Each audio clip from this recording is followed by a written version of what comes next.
বিভিন্ন লাভার বা গ্রুপ দেখা যায়। বিফ লাভার, সামার লাভার, উইন্টার লাভার, বিভিন্ন ধরনের লাভার আছে। এর মধ্যে আরেকটা লাভার গ্রুপ আছে, সেটা হলো ইন্ডিয়া লাভার, দাদা লাভার। তো এরা এই লাভার গ্রুপটা বলে থাকে যে ইন্ডিয়ার সাহায্য ছাড়া আমরা কখনোই স্বাধীনতা অর্জন করতে পারতাম না, যুদ্ধে জিততে পারতাম না, বাংলাদেশ কায়েম হতো না। তাদের কথাটা পুরোপুরি সত্য না, পুরোপুরি সত্য না। ইন্ডিয়ার সাহায্য ছাড়া আমাদের হয়তো স্বাধীনতা অর্জন করতে আরও সময় লাগতো, এটা অসম্ভব ছিল না। তো যাক, সেটা মূল কথা না, মূল কথাতে আসি। মূল কথা হচ্ছে এখানে তারা একটা কথার ফাঁক রেখে দেন। সেটা হচ্ছে তারা এটা বলেন না একবারের জন্য যে বাংলাদেশ ছাড়া ইন্ডিয়া কখনোই তার জীবনের প্রথম যুদ্ধ জয়ের স্বাদ পেত না। 1962 সালে চায়নার সঙ্গে ইন্ডিয়ার যুদ্ধ হয়েছিল, ভয়ঙ্কর একটি যুদ্ধ হয়েছিল। একেবারে পিটায় সাইজ করে দিয়েছিল ইন্ডিয়াকে, প্রচণ্ড পিটানি দিয়েছিল।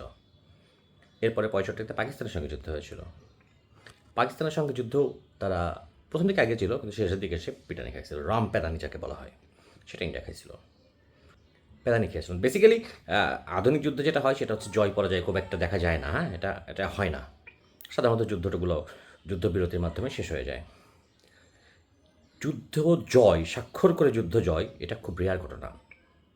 এই গর্বটা ইন্ডিয়া অর্জন করতে পেরেছিল কারণ আমরা বাংলাদেশিরা ছিলাম। আমরা বাংলাদেশিরা আমাদের স্বাধীনতার জন্য যুদ্ধ করেছিলাম, বিধায় ইন্ডিয়ানরা এই সৌভাগ্য অর্জনের সামর্থ্য হয়েছে। একক কোনো যুদ্ধ জয়ের ঘটনা ইন্ডিয়ার ইতিহাসে নাই। তারা বহু যুদ্ধে জড়িয়েছে, কিন্তু এককভাবে কখনোই কোনো যুদ্ধে জিততে পারে নাই। তাদের উচিত আমাদের স্যালুট করা, তারা কৃতজ্ঞ থাকবে।